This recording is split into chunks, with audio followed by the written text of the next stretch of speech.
हे मित्रों, अपने मन को सुबह शाम समझाते रहें, क्योंकि शास्त्र में कहा गया है, मनः एव मनुष्याणां कारणं बन्धमोक्षयो।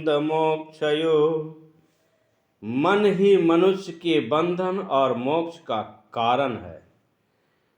शुभ संकल्प और पवित्र कार्य करने से मन शुद्ध होता है, निर्मल होता है तथा मोक्ष मार्ग पर ले जाता है। यही मन अशुभ संकल्प और पाप पूर्ण आचरण से अशुद्ध हो जाता है तथा जड़ता लाकर संसार के बंधन में बांधता है। रामायण में ठीक ही कहा गया है, निर्मल मन जन सो मोहि पावा, मोह कपट छल छिद्र न भावा। अतः हे प्रिय आत्मन, यदि आप अपने कल्याण की इच्छा रखते हो तो आपको अपने मन को समझाना चाहिए, इसे उलाहना देकर समझाना चाहिए। अरे चंचल मन, अब शांत होकर बैठ। बारंबार इतना बहिर्मुख होकर किस लिए परेशान करता है? बाहर क्या कभी किसी को सुख मिला है? सुख जब भी मिला है तो हर किसी को अंदर ही मिला है। जिसके पास संपूर्ण भारत का साम्राज्य था, समस्त भोग वैभव थे, ऐसे सम्राट भर्तृहरि को भी बाहर सुख न मिला और तू बाहर के पदार्थों के लिए दीवाना हो रहा है। तू भी भर्तृहरि और राजकुमार उद्दालक की भांति विवेक करके आनंद स्वरूप की ओर क्यों नहीं लौटता? राजकुमार उद्दालक युवा व्यवस्था में ही विवेकवान होकर पर्वतों की गुफाओं में जा जाकर अपने मन को समझाते थे। अरे मन, तू किस लिए मुझे अधिक भटकाता है? तू कभी सुगंध के पीछे बावरा हो जाता है, कभी स्वाद के लिए तड़पता है, कभी संगीत के पीछे आकर्षित हो जाता है। हे नादान मन, तूने मेरा सत्यानाश कर दिया। क्षणिक के विषय सुख देकर तूने मेरा आत्मानंद छीन लिया है। मुझे विषय लोलुप बनाकर तूने मेरा बल, बुद्धि, तेज, स्वास्थ्य, आयु और उत्साह छीन कर दिया है।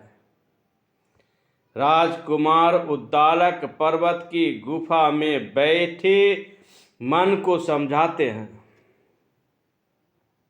अरे मन, तू एक बार विषय सुख और सांसारिक संबंधों की ओर दौड़ता है।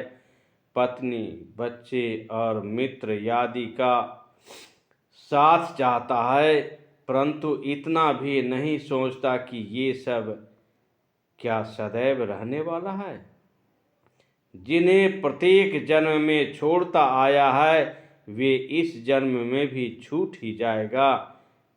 फिर भी तू इस जन्म में भी उन्हीं का विचार करता है, तो कितना मूर्ख है, जिसका कभी वियोग नहीं होता, जो सदैव तेरे साथ है, जो आनंद स्वरूप है। ऐसे आत्मदेव के ध्यान में तो क्यों नहीं डूबता?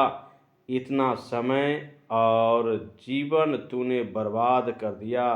अब तो शांत होकर बैठ, थोड़ी तो पुण्य की कमाई कर दे।